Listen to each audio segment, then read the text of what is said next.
It's time for a little comedy, a little content, and a lot of conversation. It's the Geno Jones Show, exclusively right here on YouTube.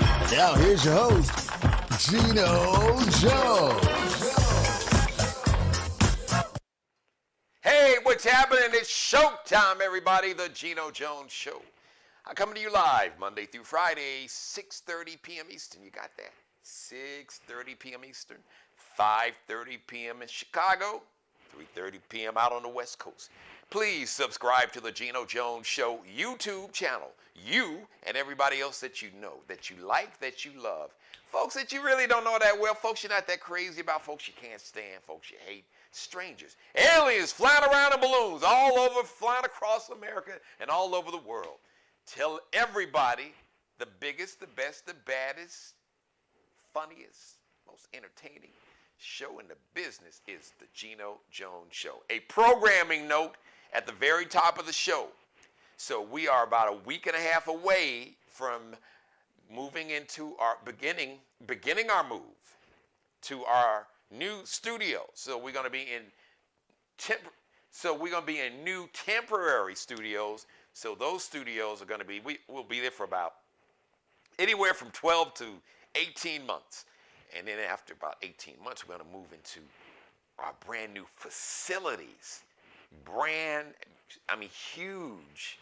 But in the meantime, we're going to move into new studios that are going to be temporary for about a good, like I said, about a year and a half, okay? So what does that mean? That means that from probably February 24th, so the plan is to definitely do a show. Last show will be either Thursday, February 24th, or Friday, February 25th, and we will be returning that first Monday in March. I don't have the calendar in front of me. I believe that'll be March 6th. Okay, check the calendar. The first Monday in March, I believe March 6th. So, but we may even come back a little. Let me just do something here a little earlier there. So, just want to give everybody a heads up. Now, there'll be no live show for at least that week. However, the good news is that the Geno Jones Show is always here 24/7, 365, because you can go to the Geno Jones Show YouTube channel. That's why you subscribe to the channel. You can binge watch all of my back episodes. My guests with the Isley brothers, Ronald Isley, Mr. Big, with Lettucey, with Jimmy Jam and Terry Lewis. So many huge stars. We've just some really prominent celebrities and some very important people. As a matter of fact, I'm excited. My guest is going to be joining me a little later. He is the curator of the Seashores Farmers Lodge Museum and Cultural Center. That's here in South Carolina. A lot of history. Because black farmers have been very prominent. So we're going to talk about like the land that black farmers had that was literally taken away from them, and it's still happening. Since you got folks that don't want us to teach the truth, because black history is American history, and it's just the truth, the whole truth, nothing but the truth, unfiltered, what they don't want you to learn. And they'll call it, it's CRT, and it's racist, and it's teaching white kids to hate themselves. No, it's teaching white children and black kids and Hispanic kids and Native American kids and Asian American kids. It's teaching everybody and the adults that want to open their eyes and ears and listen and learn the truth. Now, I know sometimes the truth can hurt, and some of y'all can't handle the truth. But as my grandmother Jean Jones taught me, she said, Jeannie, tell the truth, shame the devil. The truth needs no defense, and if you have a problem with the truth, that is a you problem. And she said, Jeannie, don't let a you problem become a me problem. So if you have a problem with the truth, take that up with your God or whoever you believe or don't believe in. But truth needs no defense. So we're going to get into that a little later. Let me start off the show. Let me wish some birthdays to some Aquariuses celebrating birthdays today. Lynn Whitfield, one of the great actresses of our generation. Way back in the 90s, she started off, she did an HBO movie The Josephine Baker story. She played Josephine Baker. One of the favorite roles. I loved it. So she was like the fatal attraction to Martin Lawrence on my radio show. I got so excited. I said she was a fatal attraction to Bobby Brown.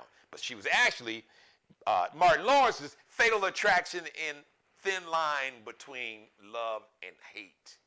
That's just one of my favorite movies. I dug it. But Bobby, like Bobby Brown and Martin and Lawrence they were managing this club. Actually, they eventually bought the club from a man that used to be on the original Magnum. Rest in peace, Power in Paradise. I think he was called TC on Magnum. Anyway, and she was also in Medea's family reunion. Lynn Whitfield, 70, the big 70 today. Happy birthday, Miss Lynn Whitfield. Actress Amber Riley. Most people know her from the TV show Glee. She played Mercedes on Glee, and Sister can sing. Amber Riley is 37 today. Rapper and the co-founder of Cash Money Records. That's right, Lil Wayne put Lil Wayne on, a whole bunch of folks. Birdman, whoa, whoa. Birdman he's 54 today, because for a while, him and Tony Braxton were an item, but I don't know if they still kicking it.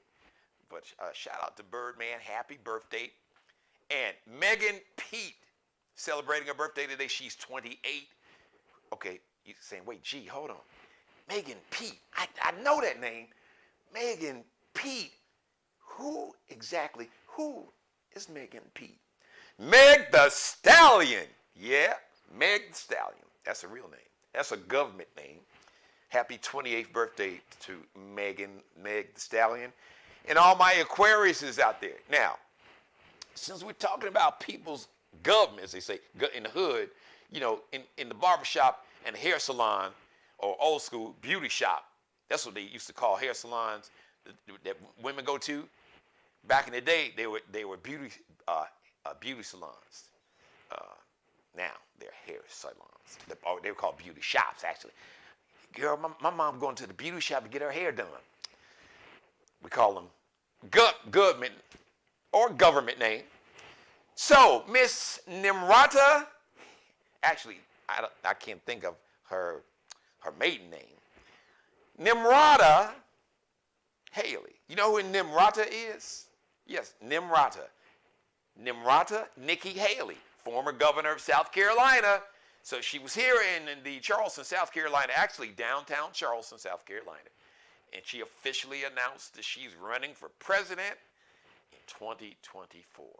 So, Miss Nimrata, one of the things that Nimrata said that, well, people are trying to get Americans to hate their country and racist. She said, there's some people that say America's racist. America's not racist. Well, maybe the country is not racist, but racism is like, it permeates. This history was built on the institution of racism and sexism. Nimrata, if you really want to have that conversation. Now, this is the same person, Nimrata or Nikki Haley, who at one time, she said, well, the Confederate flag is not racist, not at all. It's a reflection of my Southern heritage, because she was born here in a little small town called Bamberg, South Carolina. Now, after the Mother Emanuel massacre, where 9 beautiful souls were murdered, including the pastor. He was Reverend Clemente Pinckney, but he was a member of the state house here. 9 murdered by that murderer who refused to even dignify by mentioning his name. After that, she wound up, because there was so much pressure, because this murderer was seen in pictures posing with the Confederate flag. So there's like, well, wow, Nikki Haley, you said that the Confederate flag wasn't racist. It didn't represent racism. As a matter of fact, it just represented your Southern heritage. 2 things can be true. It might represent your Southern heritage, but part of your Southern heritage is the the horrible, the evil, the deadly vestiges and history of racism and the lynching and the murders and the rape that were attached to the ideology that flag represented. So if we're going to tell it, let's tell it all, Nimrata. Oh, by the way, she's the same person that said, oh, I could never support Donald Trump. I never use his name. I call him Orange Hitler. But she said, oh, I wouldn't want my children to grow up to talk and be like Donald Trump. She said it on camera. Don't take my word for it. You can Google everything I'm telling you. You can go see it for yourself. And then, so she, not only did she go from, oh, I could never vote for Donald Trump, and I don't want my children to grow up like Donald Trump, to, well, you know what? I'm going to work for Donald Trump. Yeah, I'm going to work in his administration. So she was against him before she was for him. She was all about the Confederate flag before she wasn't. We call that person wishy-washy. That's what my grandfather and my grandmother used to call it. Wishy-washy. That meant that they were just, they could go in any direction. You know, they would say and do anything that was convenient, that would basically, that would allow them to achieve whatever their personal goal is. They'll say and do anything. They'll say they're for something, they're against something, like right now, and in 5 minutes, if it means that's going to benefit them personally, they'll say the same thing they were for, all of a sudden they are against. Or the same thing they were against, all of a sudden they're for it. Nimrata. So I just want to let everybody know who Miss Nimrata, Nikki, I know folks is going to be mad. Why are you calling her by her name, her real name? Her mama and daddy gave her that name. It was good enough for her parents, so why shouldn't I call her by her name? Nimrata, Nikki, Haley. All right. So tell the truth, shame the devil. That's all I got to say. So now, in closing, before I bring on my guests, so Nimrata, so when you say that, you know, there's no racism and that we should stop talking about racism because America's not racist. This is when we're going to stop talking about racism, as far as I'm concerned. I can't speak for every black person, but I think I'm a fair representative of the majority of black people, not just here in America, but globally, because racism is global, all right? So this is when we're going to stop talking about racism. When police stopped killing unarmed black men, women, and children. Tamir Rice was a child playing with like a toy gun, a 12-year-old. So missed me with, oh, the cops thought it might have been a real. Stop. Stop with the lie. Okay, just stop. I'm not buying the bullshit. We'll stop talking about racism when black women stop dying at 3 times the rate of white women at childbirth, when the maternal mortality rate is not 3 times higher for black women than white women, when black unemployment stops being 2 to 3 times higher than white unemployment, we'll stop talking about racism.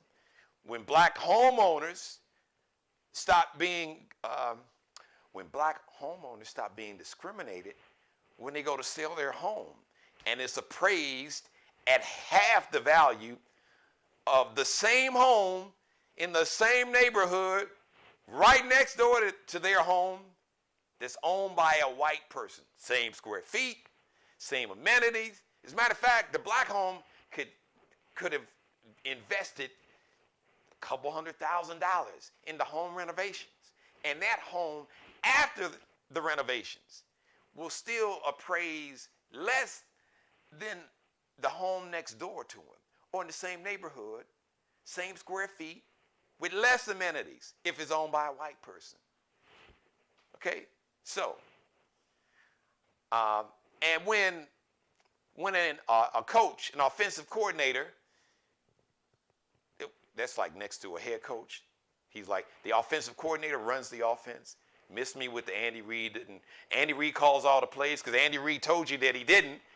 I digress. So when black coaches basically who have won 2 Super Bowls in 5 years and have been to the Super Bowl 3 times in 5 years and won 2 of those Super Bowls, when an offense that he leads, when that head coach can get a head coaching job before white coaches that he's beaten in those Super Bowls, or white coaches who worked on the same team, who were coaching under him, and they go and get a job and fall on their face. So when black head coaches are able to get head coaching opportunities over less qualified white coaches, less qualified, inferior resume, but they still get head coaching jobs before black coaches. When all that racism stops, then we can stop talking about racism. So let me bring up my guest. My guest is the curator of the Seashore Farmers Lodge Museum and Cultural Center. It's here in the Charleston, South Carolina metro, I believe just like south and east of, kind of like downtown. I'm really excited to bring this brother on because, like I said, there's so many people who say, no, I don't want you to. We don't want you to talk about black history. We shouldn't teach it because it's going to make white children and white people feel uncomfortable. How the hell do you think that black people have felt? How do you think black people feel, like I said, when their home, they has the same amenities and the same square feet? When their home appraises for half the value of that same home with the same amenities and the same square feet is owned by a white person. And then they take all their pictures down and they put pictures of white people in the house and they have a white person act like it's their home. And then that same house, their very own same house that looks like a white person owns it, that same house will appraise 50% higher than it was originally. So when all that stuff stops, but we can't stop teaching because first of all, understand that black history is American history. Black people, we got here as early as 1619. So outside of the Native Americans, our ancestors, African American ancestors, were here for the majority of European or white folks. Italians, Germans, white Jews, Eastern European, Croatia, Lithuania, Ukraine, Russia. It was the Soviet Union, and all those other little countries were part of the Soviet Union.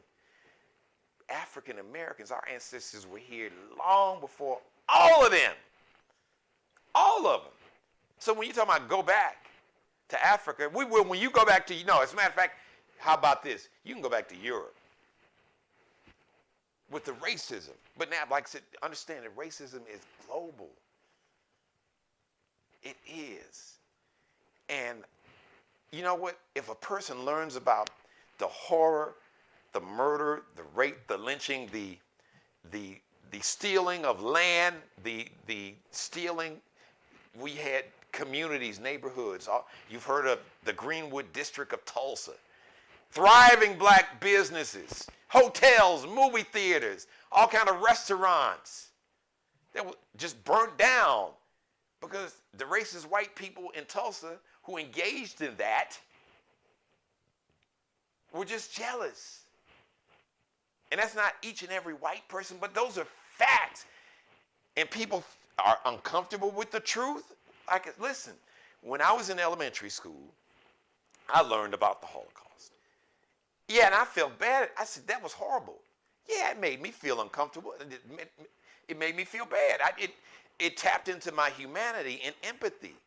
Because as an elementary school child, I said to myself, how could anybody be that evil? And I would make sure that I would grow up to not be that kind of person and not engage or involve myself or allow myself to be consumed with that kind of hatred to the level that Hitler displayed toward Jews primarily, but other folks, because he hated other folks too. So if a young white child learns about slavery, Jim Crow, lynching, and everything, all the institutional racism, all the things I just talked about. If a young white child or a teenager feels bad about that, that's a good thing. And you know why? Because it means that they have displayed a sense of humanity, compassion, and empathy. Let me bring on Ernest Parks, ladies and gentlemen. He is the curator, once again, of the Seashore Farmers Lodge Museum and Cultural Center. Brother Ernest! Geno Jones, how are you doing this evening, How sir? you doing, man? Thank you for being patient. I got on one. But listen, I want to give you the remaining time we've got left in the show. We got about 8 or 9 minutes left in the show. So I want you to Yeah. give us the Cliff Notes version. Tell your story about your community, about the Farmers Lodge, the museum, and the Cultural Center, and tie it in to today because, like I said, there's so much talk about we don't want Black history and we don't want this talk. We don't want you to teach us about Dr. King or Malcolm X or about your community. So give us the Cliff Notes version. Tell us the story and tell us why it's so important that people learn this history, because when you fail to learn history, you will repeat the mistakes that you made before in the future when you don't learn from that bad history and make sure you make a change. Yes, sir.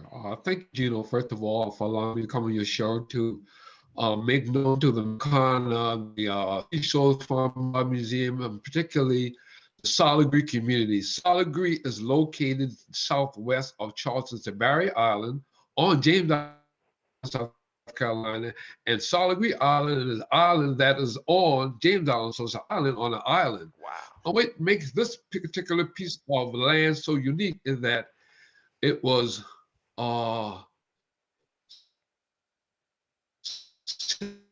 settled Americans. They would good from the sea on Charleston on the peninsula and sell it. Your own business. So we made that our own business. Now, how did we come together as a community? We created the Seashore Farmers Lodge. That was the heart of the community. And what this building did was it allowed the whole community to come together at one, but remind you had to pay dues. In order to get from me, you got to give to me. And that was our bank, because we couldn't get insurance at the turn of the century. We couldn't get post-Civil War. We are a cultural community post-Civil War that pull ourselves up from our own bootstraps. And then we would take them same very nickel and then dime that we made, literally nickel, dimes, and pennies, and we built a community. Once you turn down on the Solid Creek Road off of Folly Road, Geno, you would then come into a community that had everything. It had its own church, it had its own entertainment center, food, Bubba Pinckney store, flower store. We had we call it Beauty Chapel. That was our neighborhood church. And all of this was funded by the community themselves. The center, the Seashore Banking Center, it was our church, it was our school. As a matter of fact, Geno, Solid Creek Island had one of the first schools circa 1911 for public education here on James Island. So it goes way back to then.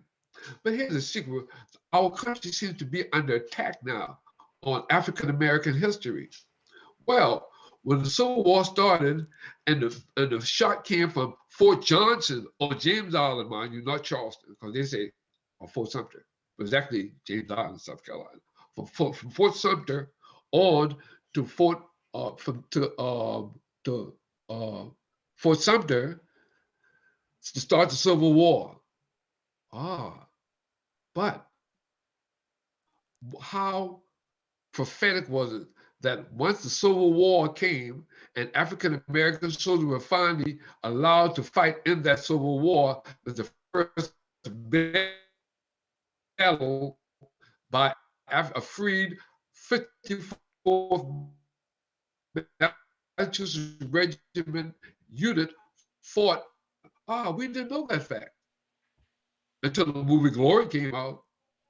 Yeah, I remember Glory, yes. Yeah, so that movie lends itself to that historical fact.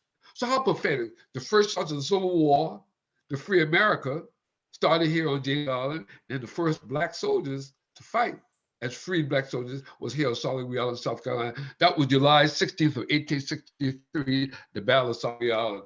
Fast forward 2 days later to the assault of Battery Wagner, July 18th, 1863, as depicted in the movie Glory. All that's in this particular neighborhood, you know. So we're here, we have to educate at large everyone to be educated to that small fact because we are a part of the Americana. And all that West African culture is rooted here because Hunters speak Gullah. Hunters speak that Gullah Day so. So our culture, our richness, our Africanism is all embedded in the community of Solid Island, South Carolina. Hey, once you turn down Solid Road, man, we were segregated, but we were free. They protected us. They educated us how to stay away, how to take care of ourselves, be our own boss, build our own homes. Shit, you have a little small hut with 2 rooms in it, got 15 kids. We had to have them in order to produce the fields and the farms and the fish. The seesaw of large lends itself to telling the story of the culture of a people, Geno. And in that culture, we now take that seesaw farming lodge, our heart of our community, and everything come through it. We didn't have telephones. The drum told the neighborhood to come to the Seesaw Farmers Lodge. We had burials, we had wakes, we had seekings, we had, everything is here. And then the Seesaw Farmers Lodge, we renovated it in 2007. It was on the verge of caving in. And then the town of James Island came in and they wanted to give some money for historical purposes, you know. So we applied for the monies. Well, they had two white councilmen, they had 2 black councilmen. The 2 white guys said no. The 2 black guys said yes. So the deciding factor came out of the mayor. She was a white woman and she was a historian. She swung on our side. We became a 501c3 nonprofit entity. We started getting funds, and by the power of the neighborhood, and people coming together. We did it in the old days because we built our thing ourselves. We created this Seesaw Farms Lodge. It is now a functioning community center and museum cultural center, you know. And it's so good for us because we have to at all costs continue to educate and let the Americans know at large that these buildings down here in Charleston, South Carolina, because hey, you know, if you say Charleston, South Carolina was the main port for African Americans entering the United West African Americans entering the United States, hell, you know, if you say 50%, 75%, hell, you know, that's all of them. Yeah, absolutely. Everybody came to Charleston, South Carolina to get the slave that spread around the world. So listen, so we got about a minute and a half. So I want you to give Yes, sir. everybody your contact and basically social media, your website where people can follow you on social media. And I want you to come back in a couple of weeks because I want you to share the story about because you're talking about farmers and there was so much of land that was owned by our ancestors. The government even gave after the Civil War, gave some freed Africans some land, and then they came back and took it. So we're going to tell that story. And I also want you to tell the story about the history of what we call Mosquito Beach and the history about Mosquito Beach. Because, Yes. When black folks can go to the beach, they could go to Mosquito Beach. So I want you to come back in a couple weeks, tell that story. So you'll have the whole show to tell that story. But give everybody, first of all, what are your hours, the days you're open, and give everybody contact information, phone number, website, and where they can follow you on social media. Yes, my name is Ernest Parks. I'm the curator for the Seesaw Farmers Lodge Museum and Cultural Center, located on James Island, South Carolina. We're open from 10 to 2 on a daily basis, or you can call 843-425-8203, and that will connect you if you want to make a particular appointment to come down there. And you can get us at solidgree@gmail.com. Ernest, thank you, my brother. We'll see you back soon. We'll get you back in a couple weeks, okay? It's a pleasure with all mine, Geno. Thank you very much. Thank you. All right. It's Ernest Parks, everybody. He is the curator of the Seashore Farmers Lodge and Museum. You can search them on social media. I think they got a Facebook page, but just do a search on Facebook or Twitter, Instagram. I don't know if they're on all those platforms, but you can definitely do the search, and you can contact Brother Parks at the contact information, the phone number, and everything. And if you missed it, just when the show, if you're watching me live, when the show ends, just rewind, go back a couple minutes, and get a pen and pad, write the number down, or type it into your phone. Thank you for letting me be a part of your life as always. God bless each and every one of you, and especially you. And God, most of all, thank you for letting me do the Geno Jones Show. Come to you live Monday through Friday, 6:30 p.m. Eastern, 5:30 p.m. in Chicago, 3:30 p.m. in Los Angeles, out on the West Coast. You and everybody you know, please subscribe to the Geno Jones Show YouTube channel. Subscribe, share, copy and paste the link, share the episode, go to YouTube. You can go all of my social media platforms. I have links. I put copies of the episode, every episode. You can find it not just on my YouTube channel, but you can follow me on Facebook, Geno Jones Live. That's my public figure, or Geno Jones on Twitter, Geno Jones Show on Instagram, Geno Jones Show on TikTok, and Geno with the E, Geno Jones on Twitter. Shout out to Markel Bailey, the official barber and hairstylist for the Geno Jones Show. He is the CEO of Designer Cuts in Goose Creek, South Carolina. That's part of the Charleston, South Carolina Metro. You can check him out on Instagram, Kel Be Cutting Up, KELBECUTTINUP, because Kel be cutting up. Allie Jones, she is the official wardrobe consultant and stylist for the Geno Jones Show, the drip director. You can check her out on Instagram. Fashion designer, fashion design major, Columbia College Chicago, my alma mater, and supermodel. You can check Allie out. It's LX.NCL underscore is that little dash below. LX.NCL underscore. And shout out to Bruce Gage, the Mario Uomo collection and the Flyball collection. Also, consultant, wardrobe consultant, stylist, contributing stylist to the Geno Jones Show. Check him out on Instagram. Miglio D Mario Uomo. The D is actually D-I. So it's MIGILIODIMARIOUOMO. The next live edition of the Geno Jones Show is going to be Thursday, 6:30 p.m. Eastern. Programming note once again, the Geno Jones Show will be on hiatus. We'll be moving into our new studios starting probably February 23rd. That Thursday is probably the last show, but I want to get one. I'm gonna tell the movies y'all gotta let me come on Friday and do my Friday show on the 24th. But definitely from February 27th to the first Monday in March, the Geno Jones Show that week will be on hiatus, moving into our new studios, our new facilities. That'll be for about a year and a half, and then in a year and a half, we're going to move into some fabulous new facilities. Whole media center. We'll tell you more about that. All that's coming up. All right. Thank you, everybody. Thanks to everybody in the chat room. My number one fan, my mother and executive producer, Mary Dixon. Mother, I love you more than life itself. Shout out to Representative Wendell Gilliard. I saw you, Brother Gilliard, spitting the facts about Nimrata, Miss Nimrata, Nikki Haley. Reminding folks, she was for the Confederate flag before she wasn't. It didn't represent racism. It was her Southern heritage. And she thought Donald Trump was somebody that her kids, she wouldn't want to look up to, and she wasn't going to support him until she did.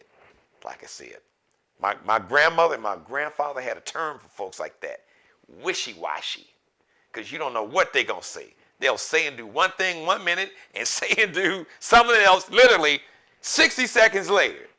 Wishy-washy. Nimrata, wishy-washy. All right, everybody. Thank you for watching. We'll see you live. Go back and binge watch this episode if you missed some of it, and binge watch all my back episodes. This week has been fire. So make sure you go back and binge watch yesterday and all week and copy and paste the link, share the episodes, tell everybody, email it to them, tell them to subscribe to the Geno Jones Show. I got a goal, 100,000 new subscribers by the end of the year. So I need a lot of help. I'm doing great, but 100,000, and I know you can do it. So thank you, everybody. We'll see you live, 6:30 p.m. Eastern on Thursday. In the meantime, as always, be blessed. Pray for peace. Thanks for watching. Subscribe and tune in to the next episode of The Geno Jones Show, exclusively right here on YouTube.